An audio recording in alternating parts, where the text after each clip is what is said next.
Welcome to Rates and Barrels. It is Wednesday, February 16th. Derek Van Riper here with Eno Saris. If you were paying close attention on episode 1 of Pitcher Week, we made it pretty clear there was probably going to be an extra episode this week. Well, today is that extra episode. Bonus! Yeah, it's a bonus. We're focusing on pitchers going in the 100 to 200 overall range based on the NFBC's ADP. A ton of interesting arms in this group. Really only 2 tiers worth of pitchers. They're just 2 very large tiers full of guys that everybody, I think, wants to think and talk about. So lots of ways you can play it. You could try and start building a rotation from this group, which I have done. And I am not here to recommend to everyone, but we'll explain how and why I did it over the course of this episode.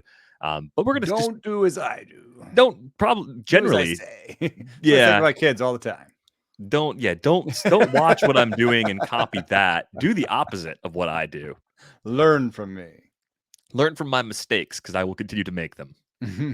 It's good blanket advice. So we're going to pick up where we left off on the last episode. This is like tier 5, I guess, technically, but more importantly, right outside the top 100 overall, where Blake Snell is currently going in terms of ADP.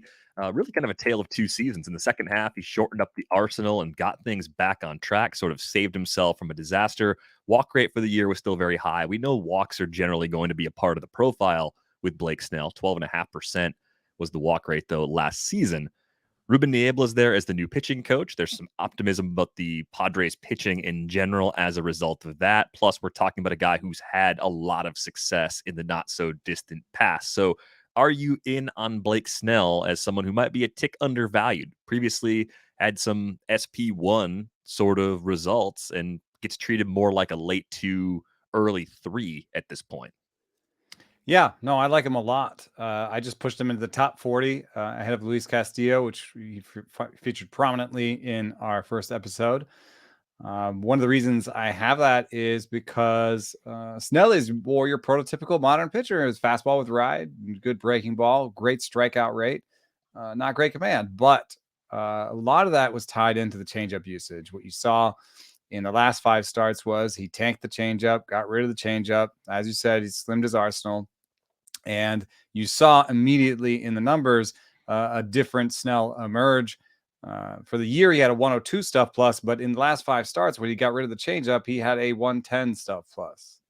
And in terms of location, like, yes, he doesn't have great command, but he can command the slider a lot better than he can command that changeup. I don't know why he loves it so much.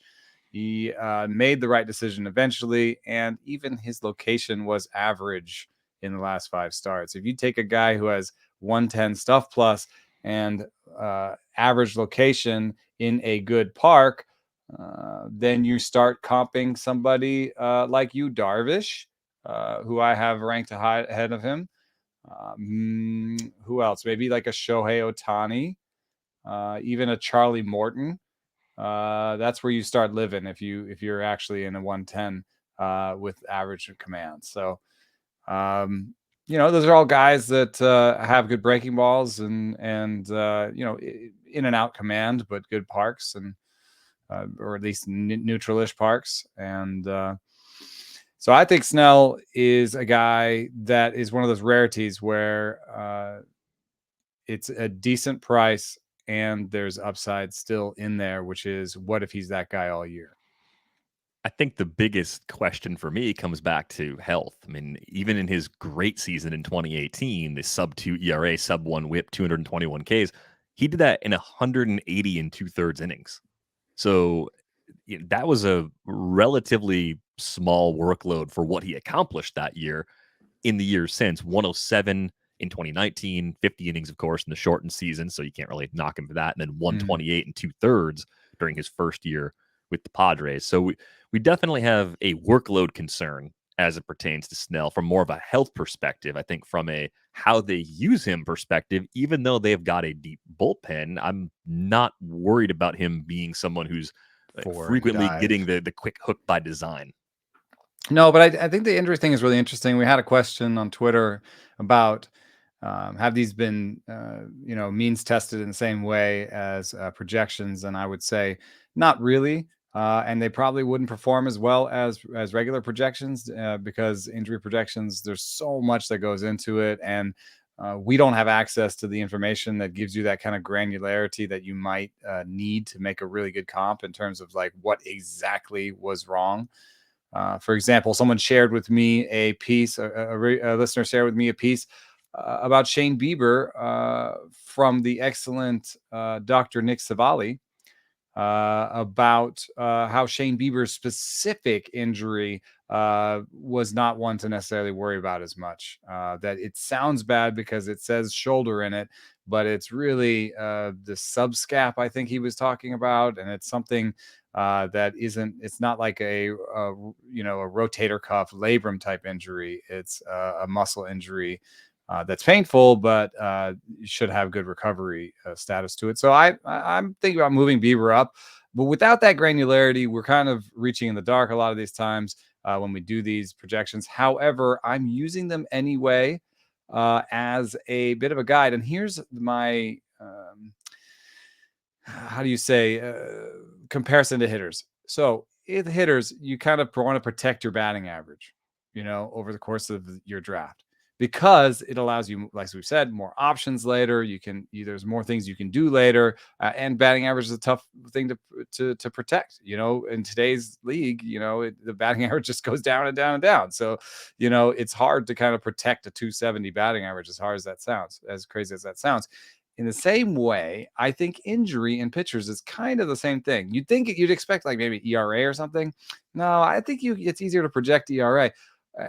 What I'm thinking is, if you take an injury risk early, and here again, learn from my mistakes in this DC I'm in, I took Carlos Rodón as my second.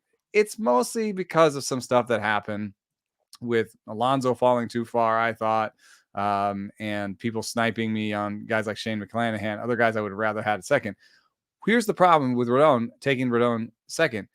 It's not about Rodón, because I think if he pitches, he'll be good. I don't expect 200 innings, but I'm hoping for 150 or 180 or something. But now I have an injury risk on my team. One of the biggest, honestly, in baseball, especially at the top where I picked him. So now that I had this injury risk on my team, the next time that I want to take a pitcher, Pablo López had fallen so far in my draft. And I remember texting you being like, oh, my ranks say I should take Pablo López. I should take Pablo López. But I can't pair Pablo López with Carlos Rodón. Pablo López is the second highest injury risk in my top 30, or my top 40 or whatever it was.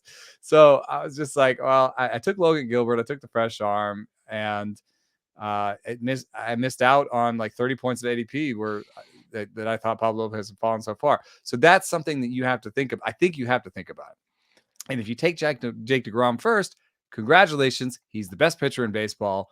But now every subsequent pick that you're taking, you're like, ooh, can't take that guy. I already took a bunch of injury risk. Better take this guy. And it's going to affect you all the way down. So it's just one of those things that it compounds, And so now I keep trying to take safer picks in terms of what I think in terms of injury. But the Carlos Rodón pick has affected me downstream the same way. So it is interesting to bring that up with Snell, because I would, his projection is middle of the road in terms of injury projection, but it doesn't seem that way. He seems like more of an injury risk. So I think this is a really important part of roster construction, even beyond pitching. And I think it's one of these areas that there's still a lot of work to be done, where the injury experts that focus on fantasy can help us understand the differences between the shoulder injuries. I thought that was really, really key, just to understand, it's actually not the labrum, not the rotator cuff. And compared to those two issues, this would be a less serious shoulder injury in the Bieber example. I think we have to start figuring out, and once your pitching rankings are available Friday, yes, is this information, people were asking, is this information going to be public facing? Is this going to be part of the table, the injury projection? It will be. Okay, so people can see what we're talking about. Days, and it's only 100 deep, because just think about it. Yeah. Because when you start talking about rookies and part-time and relievers, guys who were relievers last year, what are you going to do? So I do think what we have to kind of figure out is, what does a good group of pitchers from just a general risk profile position, what does it look like? How much risk can you take on? How much red ink can you have in terms of injury risk, which will make more sense later? Like, how much green ink do you need to offset that? How much do you need to have that balance? I think you're right. If you take DeGrom early, yeah, you're not following up You're with getting the darkest of Rodón greens. right. You're not going to go with Kopech's got high injury risk. Kershaw, right? Well, like Bieber, you could do a DeGrom Bieber pairing maybe, or DeGrom Lopez. You could do that one too. Seems like a bad idea. So you have to be thoughtful about how you put different profiles together. I think that's the general takeaway here. And I think it gets difficult when we're talking about players that also miss time in the minor leagues, where injury information might not have been relayed as accurately as it would be for players in the big leagues. And that brings us to the risk that is associated with Shane McClanahan. I wonder if that's just a big part of why he didn't pop on prospect lists as much as he seemingly should have for what we are seeing from him at the big league level. I've said this several times on this show. When you watch him pitch, it just makes me wonder, like, how was he not the best pitching prospect in baseball? Like, the ball explodes out of his hand. The movement is filthy. The arsenal's deep. Like, he does everything I want a pitcher to do. And I wonder if the injury risk is actually higher than I realize because of where and when those injuries have occurred. Yeah, that is also not in the model because we have such terrible information on injuries. That's the big problem with this, is we just have terrible information. We do not have minor league information. So I think people might have seen that Julio Urias had a really healthy injury projection last season. And they said, well, this is a guy who's had labrum surgery. Like, how could you have him, green? And it was like, well, because the model just doesn't have that information in it, we're trying to do it. In fact, Jeff Zimmerman's doing it by hand this year, so he might be able to catch some of that on the more prominent guys. But Shane McClanahan has a middle of the road injury projection. It's a little bit better than Blake Snell's. However, where Blake Snell kind of the stuff got better over the course of the season, Shane McClanahan's got worse over the course of the season. His four seam and slider lost velo, and his four seam, and this may have affected his prospect status. His four seam does not have ideal movement. He does not have good ride on the four seam. It's about an inch less than average. It's kind of one of those tweener fastballs that has a little bit of wiggle and a little bit of ride, but not enough in either direction. The stuff model doesn't really love it, even with the high velo. So I really struggle to put him because the full year numbers from the model love Shane McClanahan, and I should push him. And I think you have a note here. What does the note say? Oh, the Shane McClanahan note just says, I need to pump the brakes on my hype for this That's guy. how I feel. Yeah. Like, I've got him in the top 12 right now, and it feels too aggressive for a guy that fell off and maybe has some injury risk that's not being caught by the model. And there's some, right now he's 15. He could be anywhere from 15 to 25 right now, but when these things go up on Friday. In fact, I kind of like doing these podcasts like before the ranks come out, because you're helping me it's like a little bit of another means test, where it's like, not only am I drafting with these, but I'm also talking to Derek. He's helping me pump the brakes on Shane McClanahan. It's like the guy that has to be on the sidelines in like football just to keep the head coach or the people on the sidelines from getting on the field. You need a get back guy. Like, having that role. Like, no, stay back here. Don't get a penalty for walking out on the field. That's more or less what we're doing here. I think the price for McClanahan, like where he's going in ADP, is fair for the range of outcomes. I think what I have to accept is that there's a wider range of outcomes for him, both in terms of ratios and in terms of volume, than I want to believe. That's where I'm getting into trouble. I have him 26th among starting pitchers. I still have him high compared to where the market has him. So you have him under Justin Verlander. I had Verlander behind McClanahan previously, but I think if you said pick one right now and they're going right around the same time, I would take Verlander.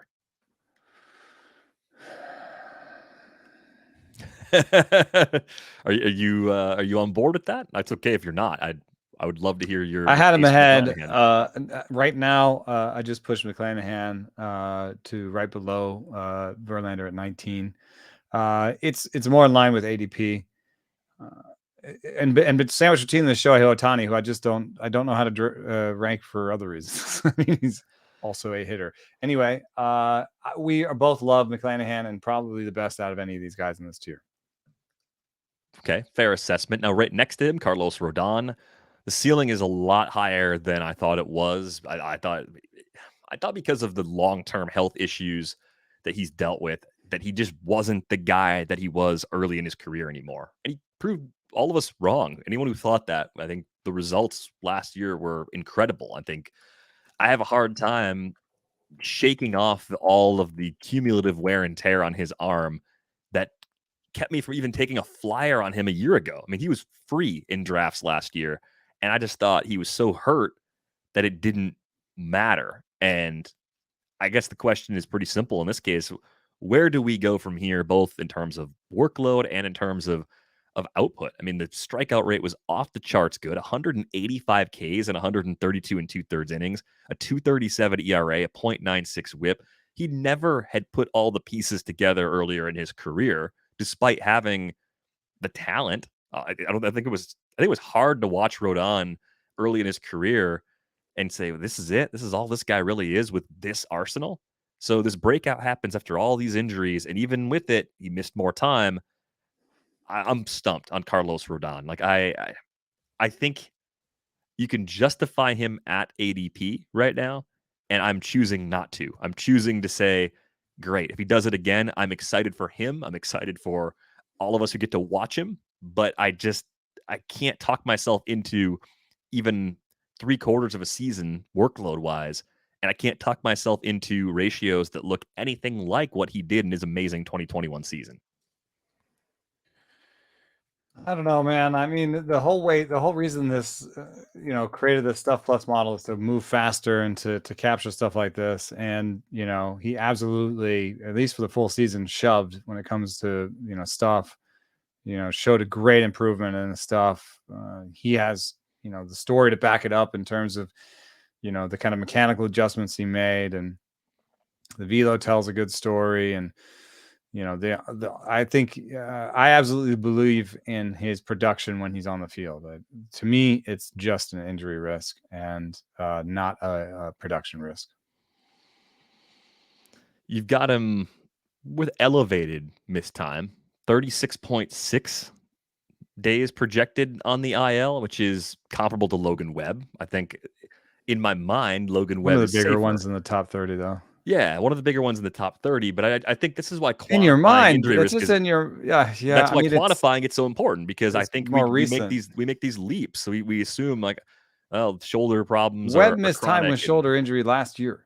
Right. That should scare me more than shoulder injuries from prior to last year by comparison. Well, Rodón, yeah. I mean, was it shoulder? Was it elbow? I think he was both shoulder, at right? some point. Yeah. It's the history beyond is why Webb's is a little bit lower, like a day lower. And that sounds silly. Oh, he's productive or stupid. But it's all relative, right? Here's what it is with Rodón. We're not talking about, Webb is missing 1 day more than Rodón this coming season. It's just that he's, a little bit less injury risk than Rodón. The 5-year injury log inside the Baseball Forecaster, it is troubling. It's when you use all 5 lines as a player, not great. Carlos Rodón, bursitis in his left biceps, left shoulder inflammation, surgery on his left shoulder, left elbow inflammation, sore left shoulder fatigue. That's the 5-year injury log. Yeah. The word shoulder appears there 4 times. Ooh. I also know at least a couple teams that want to sign him when they can, and they're excited to sign him. See, and this is the funny thing about fantasy too. It's like they're excited to sign him on a 2 or 3 year deal because they think, he's maybe the best or sort of second best stuff, because there was Max Scherzer on the market, but second best stuff on the market, right? So but they can only get him for 3 years and not like 40 million for one, like Scherzer or whatever. So it's like, the excitement should be there for fantasy because we're not signing him to a 10-year deal. This isn't dynasty we're talking about. Right. In dynasty, I wouldn't, if you had to extend Rodón or you're going to trade for him, like, he obviously has a lower price because of this. So that's why it's like I think of someone like Zach Wheeler and the contract he got a couple of years ago and the injury risk that he had prior to getting that deal. Teams are excited to get Rodón because if it's 3 for 60, that's not 6 for 140. Right. That's a But shouldn't we have difference. a similar mindset other than the managing risk that I talked about earlier? I know I'm just I think talking out both sides of my mouth a little bit. There's a lot here because in some leagues, most leagues, you can replace him, right? Most leagues are not draft champions leagues. They're not draft and hold leagues. So if he gets hurt, you can replace him. You can drop him. You can pick up somebody else. It's not the end of the world. And if you believe in the performance, if you look at the optimistic projections, if you look at faster moving information, 309 for an ERA, 108 whip. Where are you getting that with well over a strikeout per inning? Where are you getting that with 12 Ks per 9 in this range? Usually from young guys that have injury risks or innings risk. Or haven't established themselves, yeah. So like there is a part of this where you say, maybe you should take on the risk. Have you taken on risk prior to this point? Have you either waited on pitching or have you just been maybe going the safer route with guys that generally haven't broken down to that point? In that case, maybe you can afford it. I paired him with Sandy Alcantara. It was like, well, I think Sandy Alcantara has a fairly good, clean bill of health. There's a good pairing, but like I said, it still affects you going forward. So I don't have an easy answer for you, but I think that in leagues where you can replace him, he's a really decent, especially like there's situations where you get him as your third starting pitcher, and if things break right, that could be a really excellent front three for you.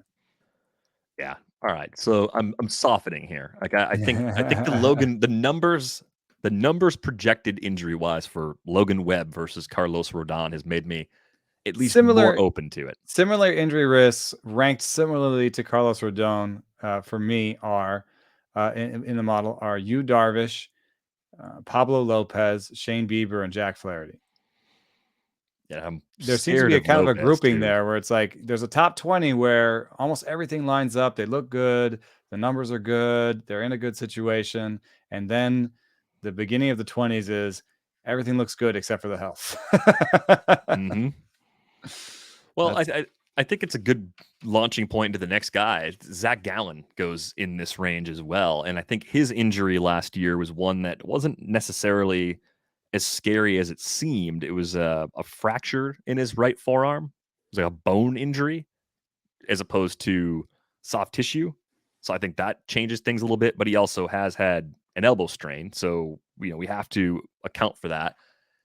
We've talked about Gallen for a while on this show, looking at him as a guy whose arsenal and command gives him a path to be maybe a top 15, top 20 sort of pitcher. I think that at least at one point was in the range of outcomes. But I would say it's fair to look at him with heightened injury risk right now. Are you still in, based on what we're seeing from him around the injuries, to believe that there is that higher level for him to still unlock?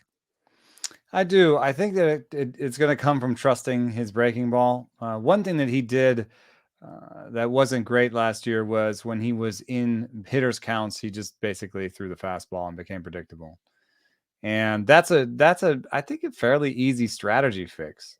And Ruben Niebla is coming from, the new pitching coach there. Nope. Brent Strom is coming from a situation where I think that, they're going to preach, throw the breaking ball a lot, throw the breaking ball in some of those fastball counts. So they're not sitting on your fastball. In terms of stuff, his stuff was better last year than it was the year before. In both cases, it was really good. In terms of location, it was decent in both years. I think that just fell off a little bit last year. And I think that was due to the nagging injuries that he had. So I think I see this one little thing about being predictable in fastball counts. And I just can't imagine that is going to be the thing that keeps him from being good. You know what I mean? It seems like a game plan a pitching adjustment. coach would be like, "Hey, look at this thing that you were doing." It's a pretty small change. That's not Right. change this grip, change your arm slot. That's Not asking him to do any of that. Those things are a lot more significant. So I can And see the that. injuries were weird injuries. They weren't necessarily to the arm in the same way you'd think. Yes, they were to his arm, but it had to do with him swinging. And it was like it was like a small fracture in the arm, and then I think there was some hamstring stuff. So I don't know. I think that's all solvable. Yeah, I'll share the optimism on Zach Gallen, but the hidden SP1 of this group, and I say that jokingly in case my tone did not convey that, Tyler Mahle, who is an SP1 for me in a ongoing for draft you, and hold league. Not because I tier him as such, but because I waited and waited and waited and waited some more. And I think part of what I like about him is that he's always had good command. He's been pretty durable to this point, and we've seen him add stuff over time. A little bit of a velo increase, nice deep arsenal. The park is the biggest knock against him, and I think it's a fairly considerable one. Because it just brings more home run risk. Had In stuff fact, can happen then. Mahle's just this weird situation where I was the guy trumpeting him for forever, right? And I think we loved him forever. And now I find myself suddenly the low man on him. And it's mostly because I'm not sure that team is going to give him any wins. And I don't think about that too hard, but it is part of it.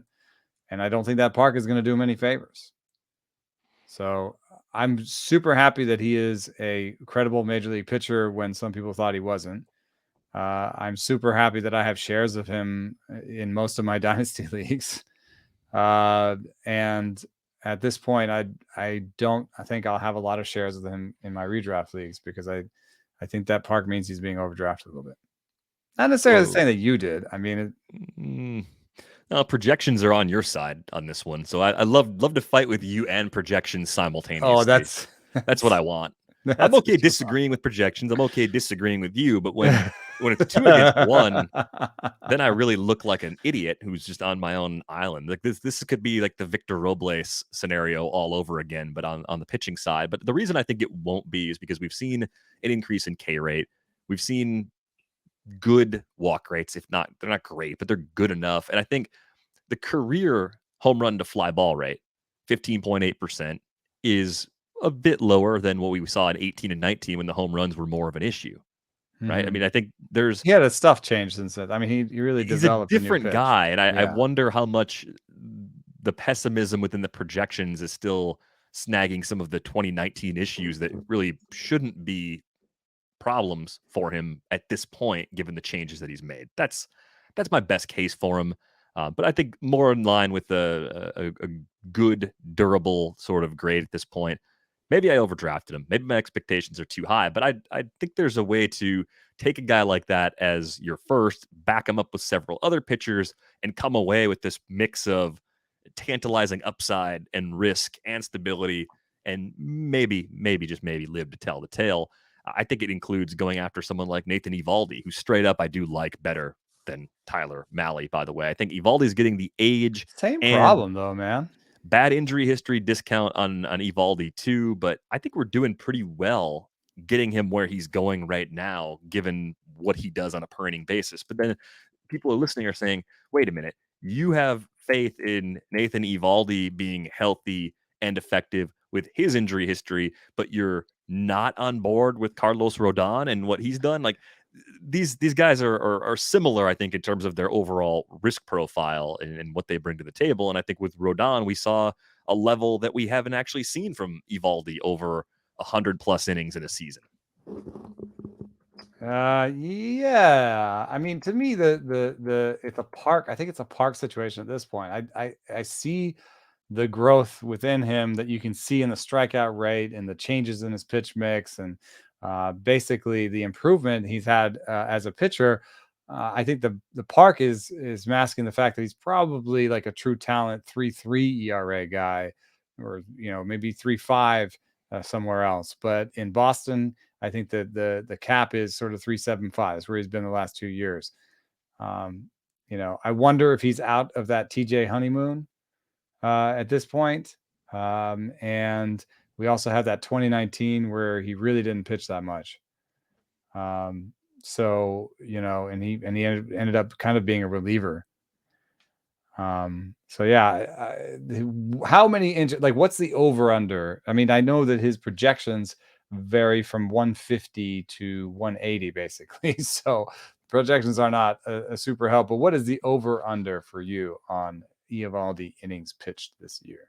If you said make the line at the DVR sportsbook, I'd put the line at 149.2 or 0.5, I guess, whatever. Over under 149.5. Let's get a definitive winner on this. Yeah.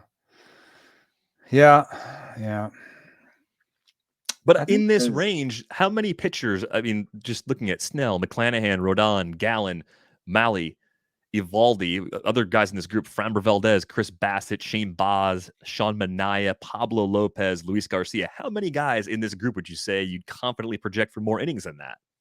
It's a short list. That's what you it's get. A good point. Just that's what I was going to say too, is just generally we need to expect fewer innings from everybody that we draft. Like there's going to be 4 guys that hit a 200 innings this year. And there might be 15 that hit 180.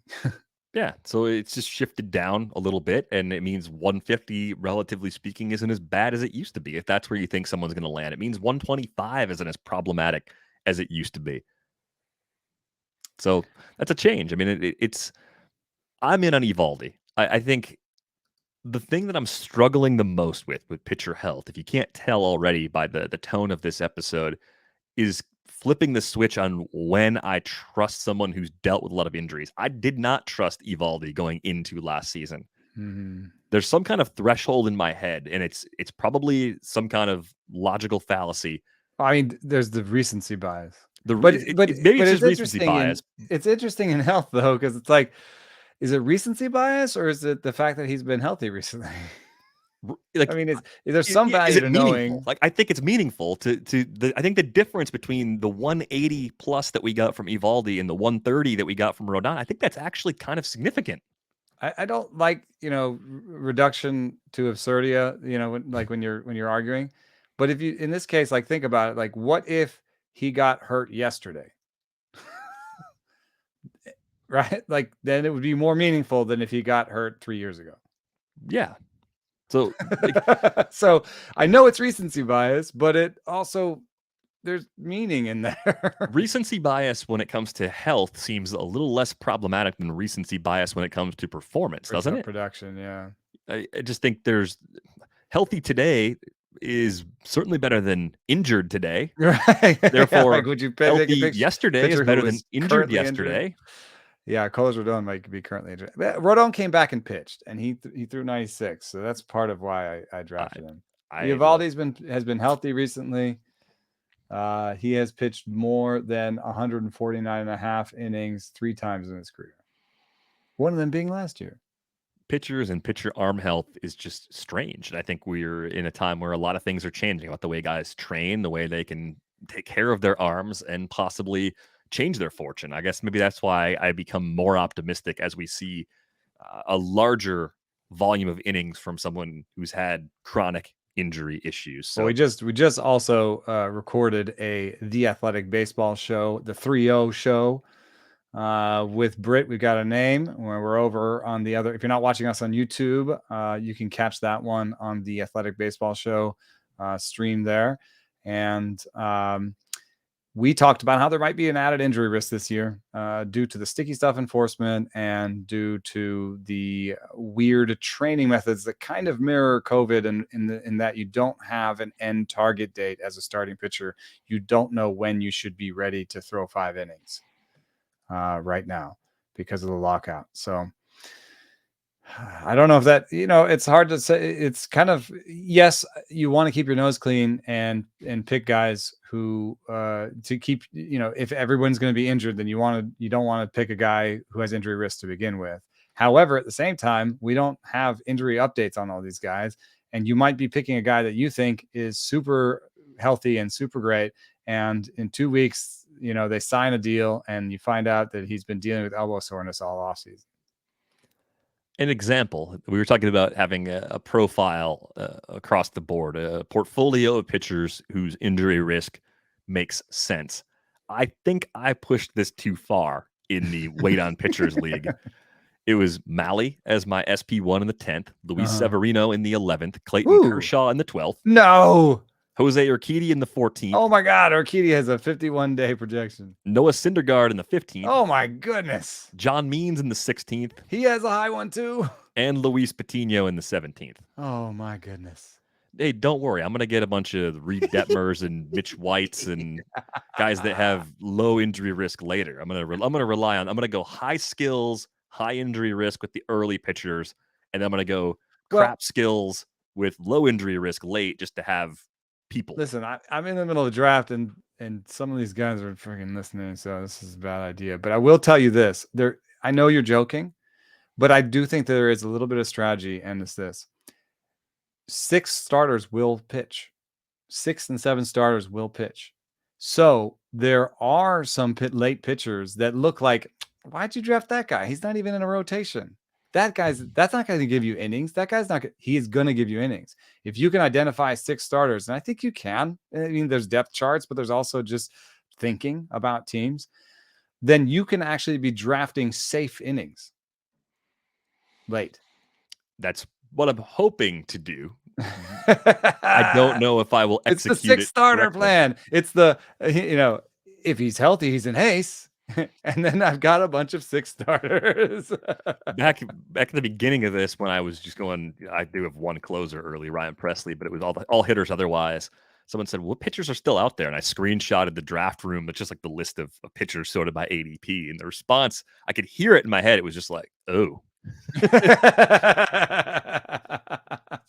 Always great to elicit those kinds of responses from people. But I passed on a few guys that I think in this range are a little safer injury wise.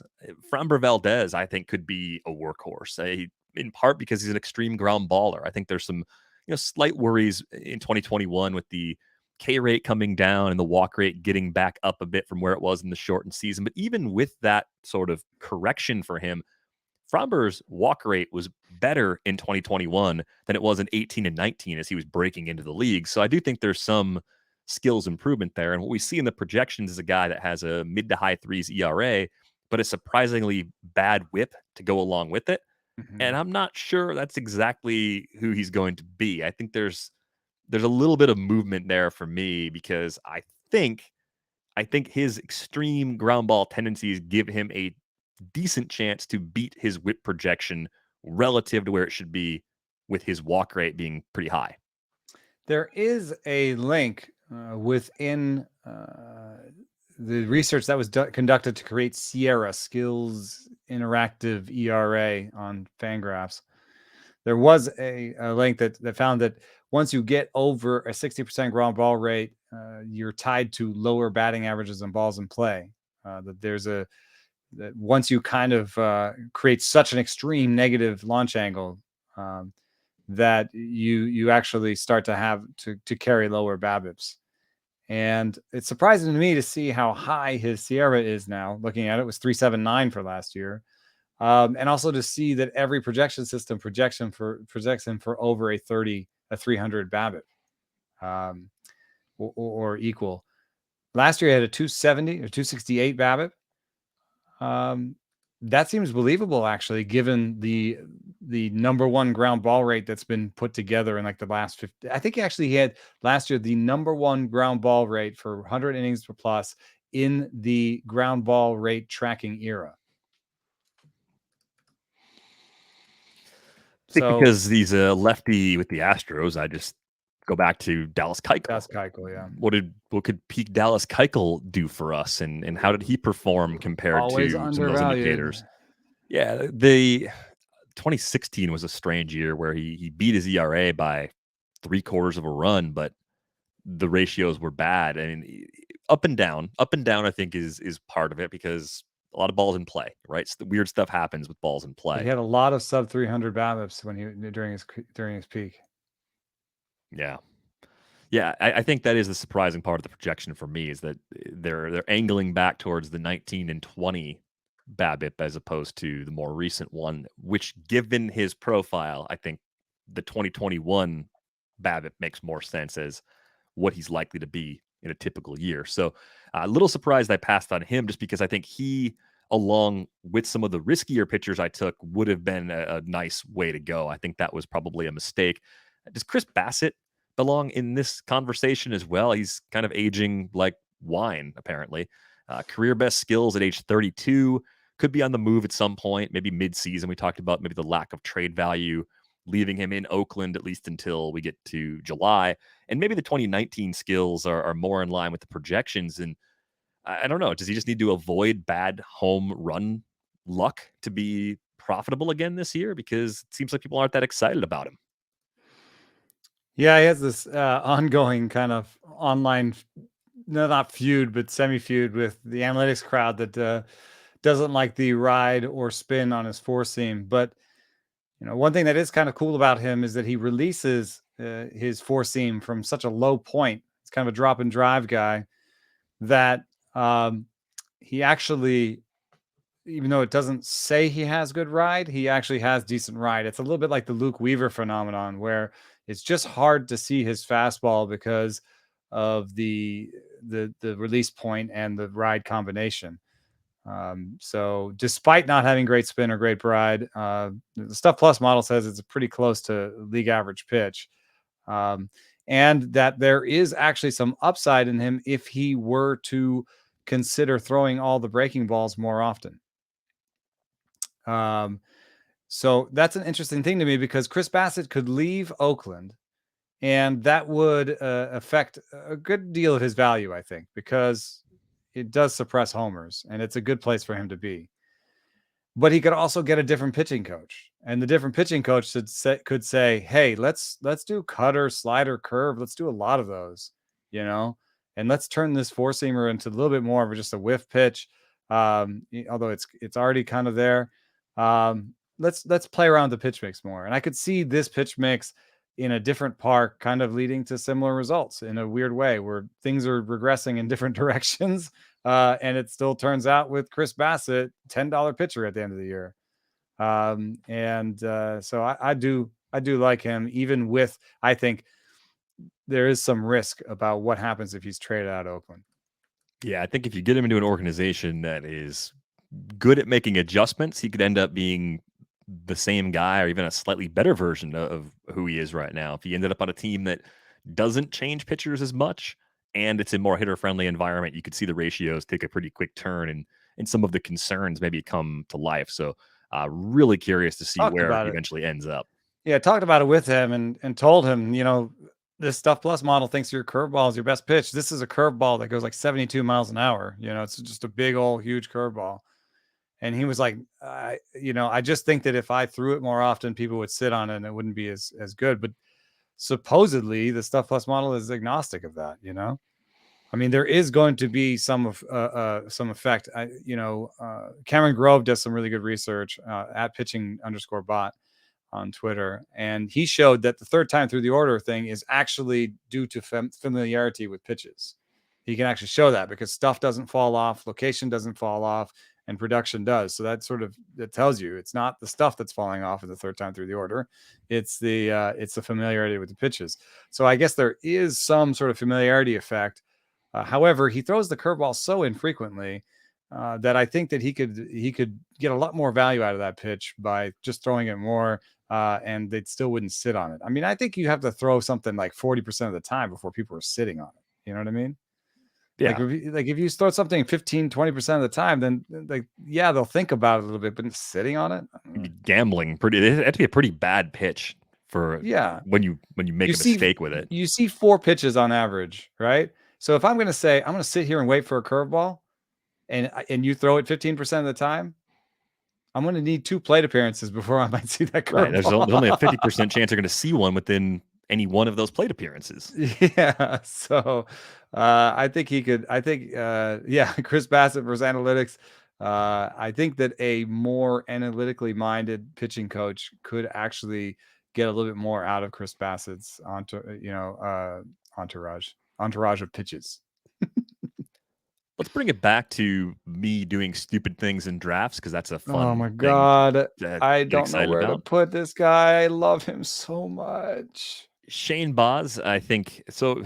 I think part of the reason we agree a lot is because we spend a lot of time talking about these things, and I'm looking at the model and adding the model that you have into my own analysis. So then, if it confirms something that I already believe, it just doubles down. Like, hey, now I'm really confident in this thing. We're talking about a really limited sample, 13 and a third innings in the regular season last year from Shane Boz, and the results everywhere were outstanding. And there's an obvious workload limitation coming. If you add up all the innings from all the levels, I don't know how you come up with a 2022 season in which Shane Boz gives us more than 150 in the regular season. Seems like an absolute ceiling, doesn't it? Like you can't even Yeah. you can't see a scenario where they would let I him think the go more than that. over-under on him is probably like 120 because he, like, all combined last year, wasn't he at like 90 or something? Plus, I think some Olympic innings too, right? We looked it up. It's 2. Okay, so not much there. Yeah. So, 59, 60, 60. So under 100 innings across all levels last year. so I'd the over-under for me, and you know, Alex Anthopoulos once famously said, "We just add 20%, and we only do it because that's what people do." So the over-under for me is 120, and I can't tell you why, other than that's what people do. And you know, it's all very likely that Tampa will be in the hunt for the postseason again, and that they could want to manage it so that they have Boz in the postseason, which would mean that even if he had 120 innings in him, you might only get 100 in the regular season. Or if they thought he could do to 150, like you're still going to save some of those innings for late. Like Yeah. wherever that number is, they have to plan on him being ready to go in October. So they have to manage him in a way that makes him really difficult. So There have been some wild swings for me in ranking him because in terms of stuff plus, I don't have anybody higher than him other than DeGrom, Burns, and Cole. jeez. Whee! So yeah, I would love to I'd love to put in, well, there's another name. I'm not to say that name out loud. I would love to put, like, right now, I just, because we were all excited and it's fun and stuff, I put him 30. But that's ridiculous, isn't it? You're gonna get him a good bit having him there because I've got him there and I end up with him a lot. And Yeah. I think I just got to be careful not to have him everywhere. Do you like a pitcher like this better in a league where you have to shuttle him in and out of the lineup and basically burn at one of 7 bench spots? Or do you like him better in a league packed with attrition where the quality of 100 or 120 innings is great? Like a draft and hold or an AL only league. It's almost like this weird thing where a deeper league makes me more comfortable with a guy like this, even though he's easier to replace in a shallow mixed league. Any replacement levels higher in a shallow mixed league. I think it's that the confidence of what you get on a per inning basis is so high. I want to have him in leagues where the threshold of what you need per spot is lower. Again, probably tripping over my own feet logically, but that's how my silly brain works. The only thing that bothers me is that, you know, I'm playing more and more NFBC, and those, you have like a, what is it, a 5-man bench or 7. You only get 7 7-man bench spots.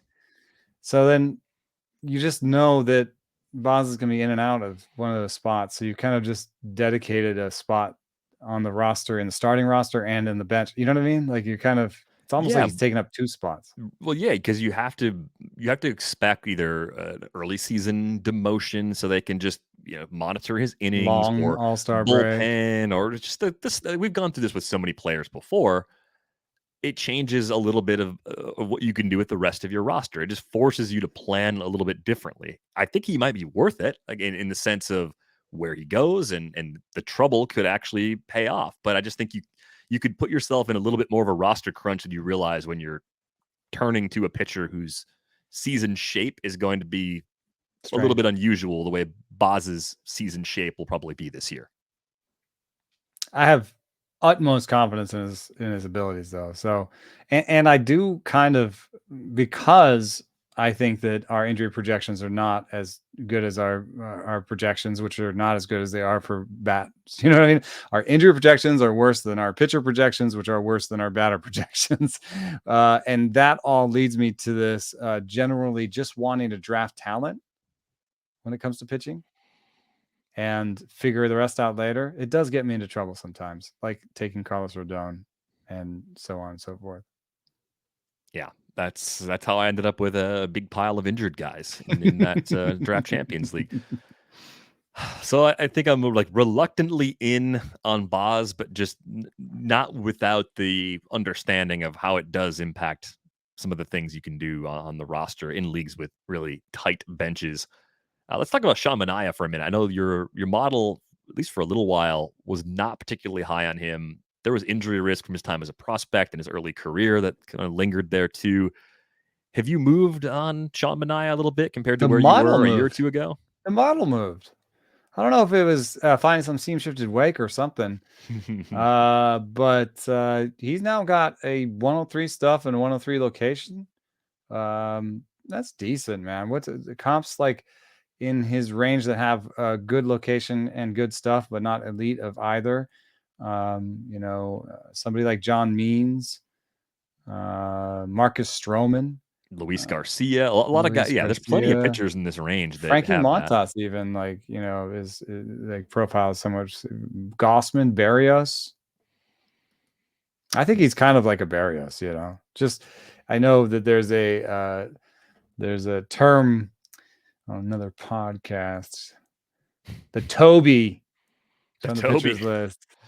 I love that. The background on that, of course, the Office. If you watch the U.S. version of the Office, Toby Flenderson, the HR foil to Michael Scott's shenanigans. Toby's a little dry. So Nick has used the Toby label for the kind of boring pitchers that just get it done, because that describes Toby Flenderson. But also kind of replaceable somehow. He did get replaced on the show. And I can see it because I wouldn't say that we kind of talked about this when we talked about Barrios, but I could see with Barrios and Manaea, I don't see another level. I don't think that you're buying upside. And in fact, I think that you're kind of buying floor. And, in some cases, like we're talking about, it lets you tread water, get good innings, and allow you to take bigger risks later, I think. If that's actually the comp, if it really is just another kind of bundle similar to Jose Barrios, then Manaea is pretty undervalued.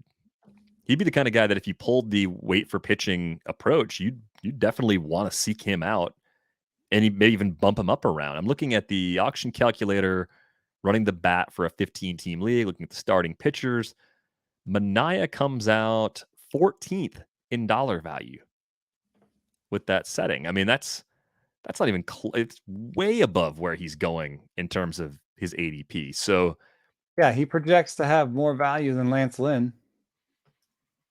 I don't like Lance Lynn, so not personally. Lance Lynn seems okay. Like I just don't like where people draft. Yeah, he projects to have more value than a lot of people that are drafted ahead of him. Trevor Rogers, Yu Darvish, Max Fried, So I suspect we'll see some upward movement on Manaea, just given that people use that tool and then they make their decisions. They reach form a little earlier, and then a month passes and he's going 20 or 25 picks earlier than he's going right now. So probably better to get in now if you are a Sean Manaea fan. It is interesting that the model changed on him. Two more guys in this group. It's going to be a long episode, but you know what? It's pitching. What can you do? Pablo López, lots of shoulder trouble. I kind of said this under my breath a little earlier. We talked about it a lot in the last one. He's just good pitcher, bad health track record where I've been passing for other pitchers in this range. Like the setup, I think it's a great place to pitch. If he's healthy for 180 innings, he's probably going to exceed expectations, but I'm not counting on that kind of workload from him. Yeah. And sneaky, by the model, sneaky average stuff too. That's the thing. Okay, so if we had above average stuff, like clearly above average stuff, and the injury risk that he had, then it would make some sense to me at this price. But it's more like, okay, if he's healthy, he's average-ish, and because of the park, everything plays up a little better than that. Why take the risk there when you could take it on maybe someone like Clayton Kershaw, who's in the next group, right? We know when Kershaw is out there on a per inning basis, like who do you have more confidence in on a per inning basis, Kershaw or Pablo Lopez? Like hands down, everyone listening would probably say, well, it's Kershaw. Mm-hmm. Now, of course, the argument is, well, maybe his arm is messed up and he's not going to pitch this year. That is in the range of outcomes for sure, but it's not that much more likely than Pablo Lopez missing a bunch of time. Not that much more likely, even though there's a more recent problem with Kershaw at our disposal. Yeah. It's made it easier for me to pass on him. Just the combination of the stuff and the injury risk. So, and and for what it's worth, I think there's a trade risk with all of the Marlins pitchers. And if you kind of go through each of the pitchers, Pablo Lopez is the easiest one to trade. Yep. And then all of a sudden you don't add, one of the best park factors in baseball to this package, and it looks a little bit worse too. And I don't know if that's necessarily going to happen in the 2 weeks before the season starts. But there's an outside shot it could. The guy that I like who goes right next to Pablo Lopez is Luis Garcia. Had some issues the third time through the order, to put it mildly. 6.57 ERA in that split last season. Second half skills took a slight dip, but do you think his late season fade was really just fatigue, given how much his workload was increased? I do believe that's what it was. I think that you saw it a little bit in the playoffs. Remember, he had a really up and down road in the playoffs where, he just got battered at 92, 93, and then he came back the next time, was throwing 95 and, had a good game. I think in terms of the skills, they're there. Yes, he was one of the bigger losers in Stuff Plus in the second half. He went from 104.3 to 101. But even in that reduced state, he's 101, above average stuff, large arsenal, decent command, okay home park, low injury risk. I like him. Career best walk rate at any stop last season in Houston as well. Also had a career worst home run rate. But it's easy for me to tell myself a story that Luis Garcia's deterioration in stuff over the course of the season was more fatigue related. When you look at his workload in 2019, he had 108 and 2/3 innings that year. He was at 155 and a third in the regular season in 2021. I know there's the 2020. What did he do? Throwing on his own off season, like all that stuff it's hard to know.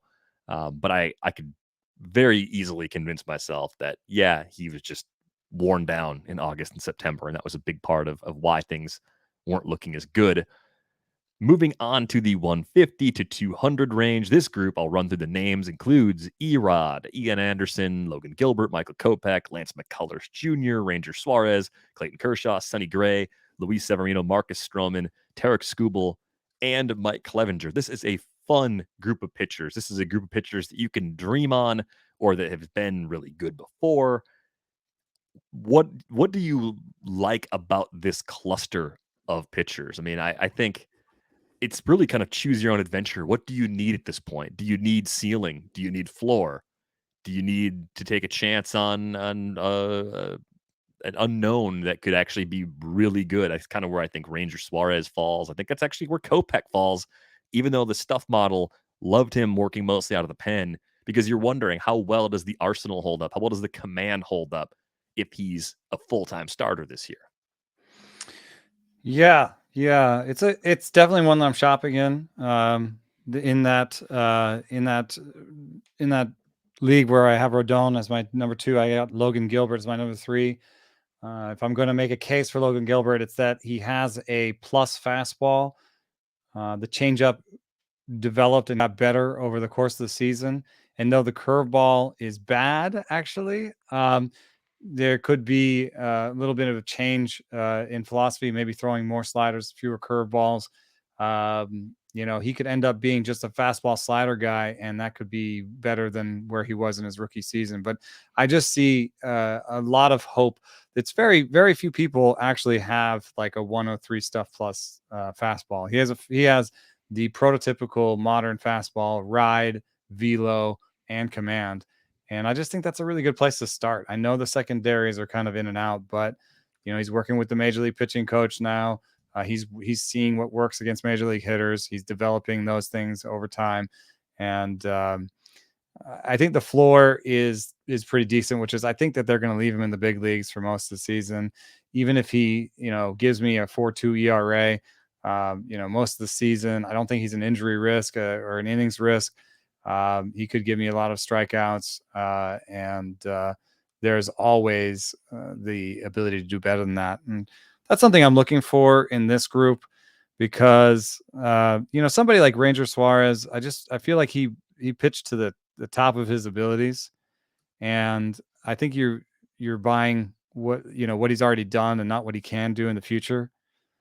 And I want to stay away from that in this tier because that's for later. You know what I mean? It's, there are boring guys later. I'm looking ahead a little bit, but there's Adam Wainwright's later. There's Anthony DeSclafani's later. I don't need to have Ranger Suárez here. I think the leaderboard where Ranger Suárez really gets my attention is the pitch run value leaderboard that Savant has. The sinker that Ranger Suárez was throwing last year had a minus 22 run value. It's good, very good. That's up there with Corbin Burns' cutter. That's there with Robbie Ray's four-seamer. That's there with Kevin Gossman's splitter, which was minus 23. Carlos Rodon's four-seamer was at a minus 26. That was the best pitch in terms of run value in the big leagues last year. Oh, and there's Adrian Hauser's sinker in there at minus 23. There's a guy we don't talk about in a loaded rotation who is doing something that works right now. If I'm going to buy either of these sinkers, though, I'm buying Hauser's, man. Suárez's sinker shows up as below average by Stuff Plus, and it was all location. Like, he located it really well, but that's not something that's super sticky year to year. So with Ranger Suárez, that was the question I had. Is like, you had these extraordinary results with that sinker. I was going to ask, is it an extraordinary pitch? Does it actually have those characteristics? And it sounds like the answer is no, it really doesn't. But then the subsequent question is, what else can he do? Because he relied so heavily on two pitches last year. If he has a third pitch that actually looks pretty good, if he has something else he can add, there might be a way for him to be effective a different way. That's a good point. The slider does rate as above average by Stuff Plus, but he couldn't locate it very well. And location is really big for the slider. So maybe if he spends the offseason throwing a bunch of sliders, he comes back and he's showing that pitch more prominently. That could be part of like this sort of the Chris Bassitt argument where it's like things could change and they could stay the same, But Hauser's sinker, for example, has 105 raw stuff and good location as well. Just rates a little better than Suárez's. And if I'm going to bet on either, I'm going to bet on Hauser's sinker. Although now that I'm looking at Hauser, Ranger Suárez's changeup and slider rate better than anything that Hauser throws. Yeah, Hauser doesn't have much else. That's the problem. Ranger does, and I think it's those secondaries that I'm most curious about. With Ranger, they're decent. They're decent. He could show the slider more next year and maybe stave off some of that regression. I think what it comes down to for me, it's something we talked about with other position previews. I look at so many other guys in this range, and I see more things that I like. I think the other thing with Suárez that I don't like Philly pitchers. I don't like having to deal with home starts in that park. It's one of the toughest places to pitch too. So I think that's just the uphill battle that leads me other directions. Like, he actually reminds me a little bit of Eduardo Rodriguez, right? Where it's more about command of multiple pitches and one good out pitch. except that Eduardo Rodriguez is going to call Comerica home. It's huge. That's huge though, because like for his career, Eduardo Rodriguez has a road ERA. It's a quarter run lower than his home mark. Usually, you have an advantage pitching at home because you get more calls at home. But leaving Fenway as a lefty just seems like a good thing, even if skills wise, Eduardo Rodriguez hasn't changed at all, and even who we saw at the end of the season isn't necessarily who he is going forward. The same old Erod is slightly better in Comerica Park just automatically because park factors are more in his favor. Yeah. Yeah.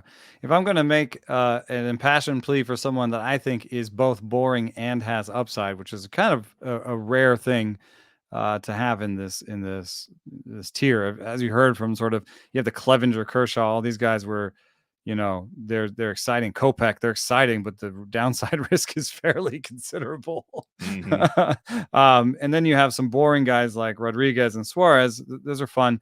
Here's a guy who stands in the middle that seems that I don't think anybody talks about his upside. Marcus Stroman. So everyone, I think, puts Marcus Stroman in the boring category, which makes sense. He doesn't have as many strikeouts as you like. Seems like a ground ball guy. He's a sinker guy. Maybe he's never going to have the big fastball rate that would, launch him into the next tier. Yada, yada, yada. He has 4 above average pitches by Stuff Plus, and he has 4 above average pitches by Location Plus. So he can locate 4 pitches, and he has 4 pitches for action. There is hidden within that a lot of upside. He could throw the cutter more often. He could throw the slider more often. He threw 20 curveballs last year. The curveball had 115 Stuff Plus. Now, it didn't locate it that well, but what if he threw 100 curveballs? What if he threw 400 curveballs next year? You know what I mean? Like in the number of pitches he has that are above average by Stuff and Location, he has multiple plans of attack, I think, and ways of possibly improving that people, I think, are giving him short shrift on. The team that he gets next could say, let's go for strikeouts. Let's throw more breaking balls. Yeah, that could be a change the Cubs want him to make, and I think the ratio should be good.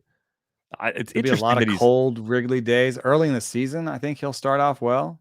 Yeah, it's interesting that he's been such a frustrating pitcher from a whip perspective for most of his career. Well, and that's, I think, probably some of why Framber Valdez ended up with the high whip in the projection.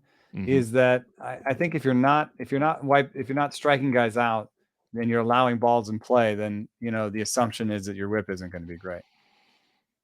Yeah, I think the depth of the arsenal, he's had good whip seasons. He's kind of basically had as many good whip seasons as bad whip seasons. Yeah, and I do think 2018, that was an injury season too. Like that mess just kind of jumps off the page because it was so bad. If you look through that, you see low 3s ERAs 3 of the last 4 seasons. And a 130 whip isn't going to ruin you. If you get volume, you can deal with a slightly lower K rate. And the K rate's been ticking up. I mean, the swinging strike rate was as high as it ever was last season with the Mets. So we're talking about a guy that's closer to that low 20% K rate than the high teens. The control is good. If you want innings, he's probably going to give you innings.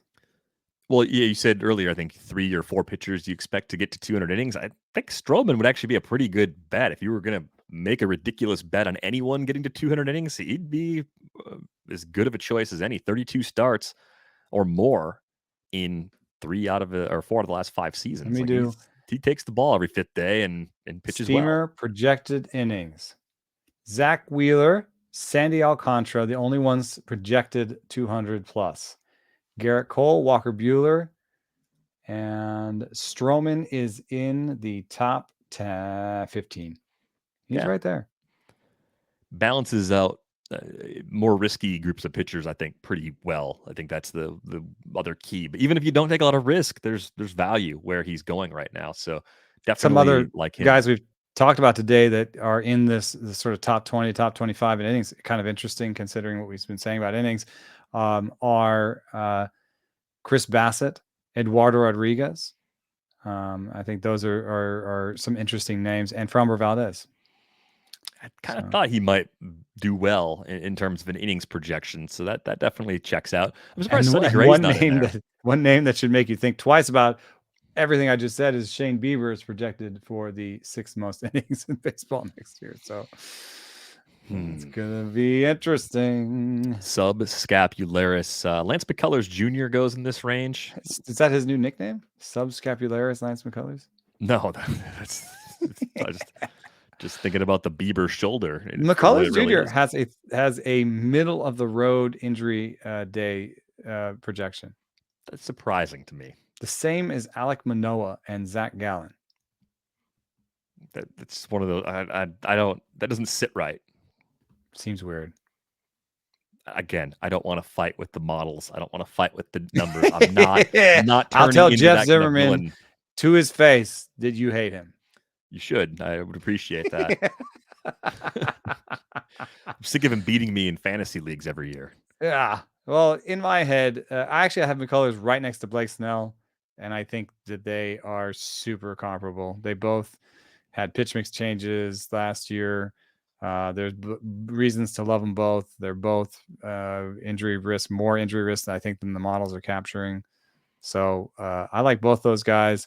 It's interesting to me that McCullers goes 40 pitches after Snell when I think that they're pretty much the same guy. Are you taking flyers? Especially with NLDH. Yeah. In this range, are you taking, we'll call them health-related flyers on the likes of Kershaw or Severino or Clevinger? Noah Syndergaard goes a little later for some reason. I kind of lump these guys together because they've been good when healthy. I've passed on these guys and done some Noah. It's just I think I don't know if it's because I usually have taken somebody like Rodón before and been like, I need, but also there's, like I said, with Stroman, Eduardo Rodriguez, Logan Gilbert, there are pitchers in this category that don't have the same injury risk and have a little bit of possibility of upside too, you know? I really want to take, and I know that's not going to happen for me with Luis Severino and Mike Clevinger. I really want to take those up against more flyers, more like prospect types. You know what I mean? That's where it's like 50-50. You know, that's where I want to take them. Yeah, they just don't fall far enough for that to really be the decision. It ends up being against these workhorse veteran types that could be really good from a durability standpoint. So it's just such a so it's an obvious like tug of war. You know what it is? It's a great time to double tap. But do you prefer? Like, could I do Eduardo Rodriguez plus Clayton Kershaw around a turn? That'd be. Yeah. Do you want those? Do you want like one from each? Well, do you want like one injury risk, one workload guy, 2 injury risk guys in this range, or 0 injury risk guys in this range? I think there's a few ways to go, and maybe it just depends on what you've done earlier. If you're in on Rodón earlier, you're probably not stacking more injury risk on top of that. You've taken on a significant amount of injury risk already, and if you're going to take on more, it's later than this, even though there could be some value here. Yeah, and it's they're not all the same either, because Kershaw versus Severino and Clevinger, like Kershaw is kind of where Clevinger was before he had the surgery, when they were like, oh, he's hurt. Is he going to come back? He's going to try and come back. You know what I mean? Yeah. Severino and Clevinger kind of are like, at least they've had the surgery and they've pitched a little, and now they're like trying to do a full season. It's a little different. I was looking for evidence that Kershaw was throwing, and I couldn't find any. The best I could find was going into the Super Bowl.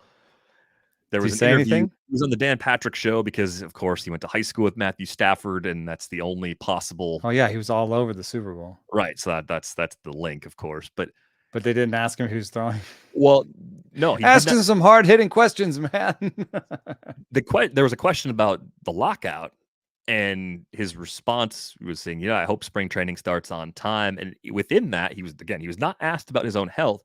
He said, "I am preparing for an on-time start." Like the way he said it was unprompted, and unless he was throwing some just incredible smoke out there to make it seem like I'm fine, come sign me, he doesn't Does that seem like Clayton Kershaw? Now I'm just playing stupid media head games. But this is all we've got, man. It's the crumbs. Yeah, the crumbs. I'm trying to find meaning in something that has probably none.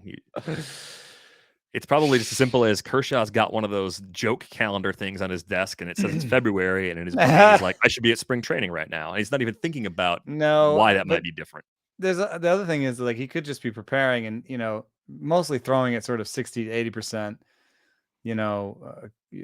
intent. And what happens when he ramps up to 100?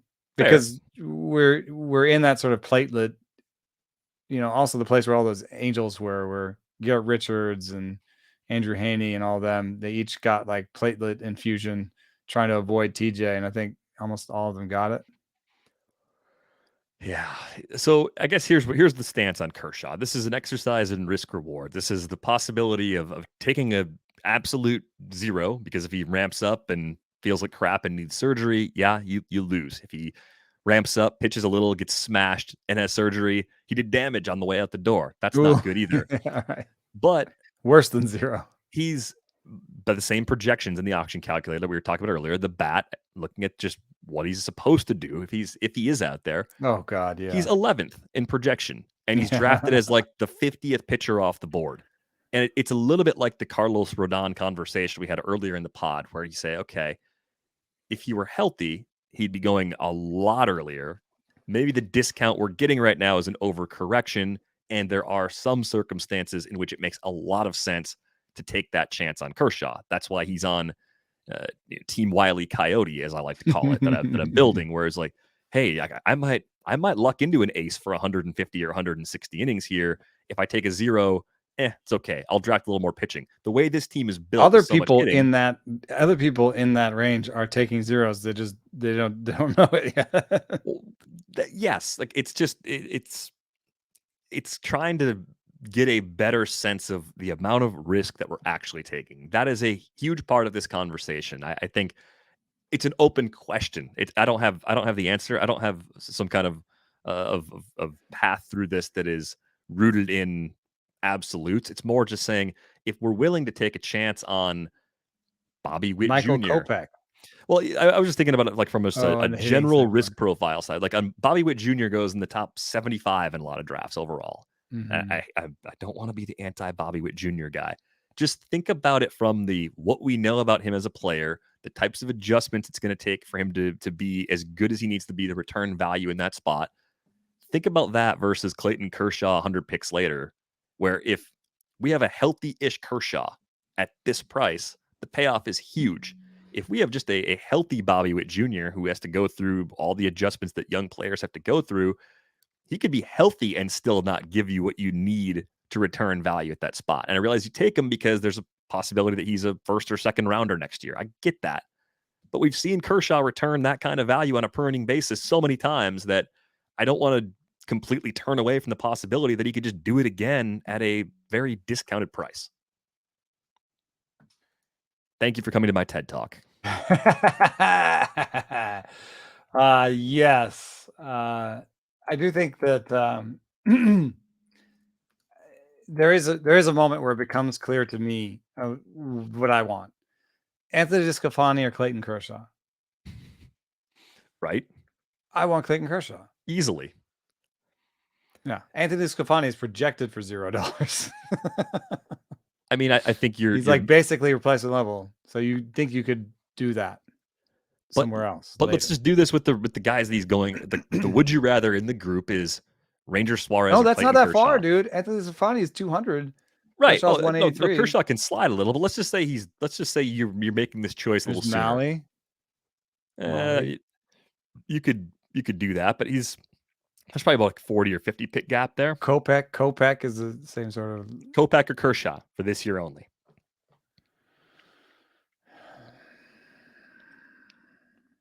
Kershaw. Okay. McCullers or Kershaw for this year. McCullers. Okay, it's fine. Ranger Suárez or Kershaw. No, Kershaw. You went back. So you're Kershaw over McCullers too? No. Okay, Suárez. So you're saying Kershaw over Suárez, yeah. Sonny Gray versus Kershaw. Kershaw. and Luis Severino versus Kershaw. I was just saying that Kershaw. So he's at least slightly undervalued right now. If you're taking him consistently over these pitchers, possible I could take him, yeah. And again, it probably comes back to things like we talked about with Boz, or even maybe this applies to Rodón too. It changes a little bit about what you're doing with the rest of your staff. Maybe it creates a roster crunch, holding Kershaw when he's hurt. If he's hurt, you're not going to cut him unless he's hurt badly. So you're playing short. If you're in leagues with small benches, you do have to account for that. But we've seen him do exceptionally well enough times, even with back injuries and things he's dealt with recently, where I think the risk is worth the reward where Kershaw is going right now. Where you draw that line based on the limited information we have right now, that gets tricky. You start pushing him up into the Rodón, like Rodón versus Kershaw. You're taking Rodón every time based on what we know right now, right? Mm-hmm. So at that level, it starts to become a little bit more of a, I don't know if I can do that.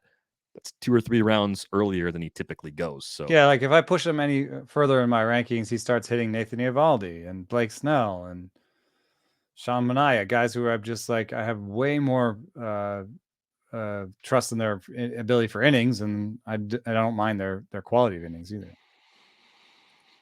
All right. We covered a lot of ground. I rambled a lot more than usual, so my apologies for that. I hope it was enjoyable rambling nonetheless. We do have a great deal. If you're still listening to this podcast, almost 83 minutes in, theathletic.com/rates and barrels, $1 a month for the first 6 months. So if you've been on the fence about subscribing for a long time and you're waiting for the really good deal to come around, well, it's here. So theathletic.com/rates and barrels. Eno's pitcher rankings drop on Friday. So if you don't have a subscription, this would be a great time to get in the draft kit. Not too far behind. Get that coming up here in the next couple of weeks. On Twitter, you can find Eno at Eno Saris. You can find me at Derek Van Riper. That's going to do it for this episode of Rates and Barrels. We are back with you on Thursday.